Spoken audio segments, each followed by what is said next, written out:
নমস্কার, বর্তমান ঘরকন্যা একটা ব্লগ থেকে তোমাদের সবাইকে স্বাগত। তোমরা ভাবছো সকাল সকাল আমি কি মাখছি, আটা না ময়দা? এটা ময়দা মাখছি। তো আজকে তোমাদের কাছে একটা সকাল বলো বা সন্ধ্যের বলো একটা স্ন্যাক্স টাইপের রেসিপি নিয়ে এসেছি। আজকে রেসিপিটার নাম হলো মাছের কচুরি।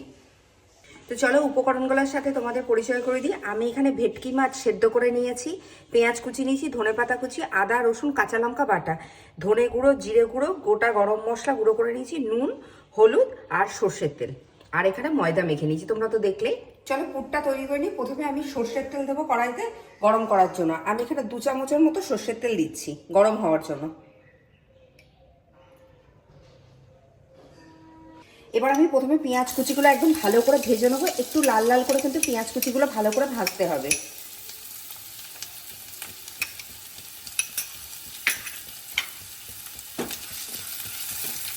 এবার এখানে আদা রসুন আমি কাঁচা লঙ্কা বাটাটা দিয়ে দিচ্ছি। এইটা একটু ভাজা ভাজা হলে বাদবাকি যে গুঁড়ো মশলাগুলো আছে সেগুলো দিয়ে দেবো। আজকে কিন্তু আমার আঙুলটা কেটে গেছে, তাই আমি বাটা মশলা করতে পারিনি, তাই গুঁড়ো মশলাই নিয়েছি। আমি এখানে গুঁড়ো মশলাগুলো দিয়ে দিচ্ছি। আমি প্রথমে জিরে গুঁড়ো দিলাম 1 চামচ, ধনে গুঁড়ো দিচ্ছি, এর সাথে আমি অল্প নুন দেবো, কারণ ময়দাটা মাখার সময় আমি অল্প নুন অল্প চিনি দিয়েছি। এবার অল্প একটু হলুদ গুঁড়ো দেবো। আর তোমরা চাইলে এখানে লাল লঙ্কার গুঁড়ো দিতে পারো, আমি লঙ্কার গুঁড়ো এখানে দিইনি, আমি কাঁচা লঙ্কা দিয়েছি 4টে। এবার এখানে আমি সেদ্ধ করা যে ভেটকি মাছ আছে, আমি ভেটকি মাছটা দিলাম। আর আমি এটা ভেটকি মাছ দিয়ে করেছি, তোমরা চাইলে বড় যে রুই মাছের পেটি হয় বা আর মাছ হয় সেটা দিয়েও করতে পারো, কিন্তু ভেটকি মাছ দিলে এর স্বাদটা কিন্তু খুব ভালো হয়।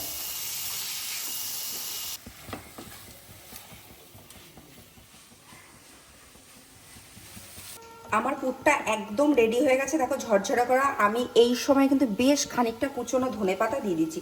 তোমরা ধনেপাতা দিতেও পারো নাও পারো, যেহেতু শীতকাল আমি তো একটু ধনেপাতা দিলাম, গন্ধটা খুব ভালো হবে তাই। আর এরপরেই আমি একটু গরম মশলা গুঁড়ো মেশাবো। আর হ্যাঁ, তোমরা চাইলে এখানে পাতিলেবুর রস দিতে পারো, আমি কিন্তু পাতিলেবুর রস দিইনি, অনেকে দেয়, আমি কিন্তু দিইনি। এবার আমি এখানে গরম মশলা গুঁড়োটা মিশিয়ে দিয়ে আমি নামিয়ে দেবো। পুরটা ঠান্ডা ঠান্ডা হবে, তারপর বাকি কচুরিগুলো রেডি করব।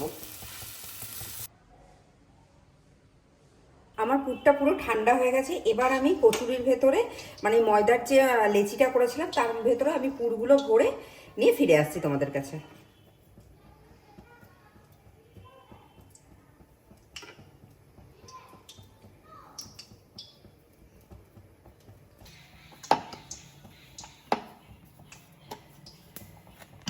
আমার তেলটা একদম গরম হয়ে গেছে, এই যে আমি কচুরিগুলো বেলে নিলাম। এবার আমি ভেজে নিয়ে তোমাদের কাছে ফিরে আসছি একটা একটা করে। আর তেলটা কিন্তু খুব বেশি গরম করলে চলবে না, সিঙ্গাড়ার তেল যেরকম হয় সেরকমভাবে গরম করতে হবে। কিন্তু প্রথমে একটু গরম, তারপর কিন্তু গ্যাসের ফ্লেম একদম কমিয়ে দিতে হবে, নাহলে কিন্তু কচুরি কিন্তু ফুলবে না।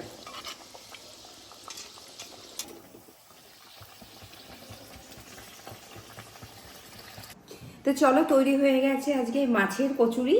আর আমি এটা খাওয়ার জন্য একটুখানি ঝালঝাল করে আলুর তরকারি করেছি। তো আলুর তরকারি রেসিপিটা দেখালাম না, তো মাছের কচুরিটা তোমরা অতি অবশ্যই বাড়িতে তোমরা ট্রাই করো, করে আমাকে জানিও কেমন হয়েছে। আর এটা কিন্তু আমার ছোট ছোট খুদে কিছু বন্ধু আছে, তারা আমাকে বলেছে যে আন্টি আমাদের মাছের কচুরি করে দেখাও। সেখানে যেমন হলো যে অবন্তী স্পেশালি ও আমাকে বলেছে, ওর জন্য এটা করা আজকে।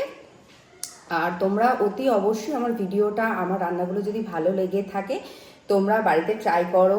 আর আমার চ্যানেলটা অতি অবশ্যই তোমরা সাবস্ক্রাইব করো, শেয়ার করো আর কমেন্ট করো আরও কী কী ধরনের তোমরা রেসিপি দেখতে চাও। আর যদি কিছু ভুল হয়ে থাকে আজকের ভিডিওটা বা রান্নাটা, নিজের ভেবে ক্ষমা করো। আজ তাহলে আসি।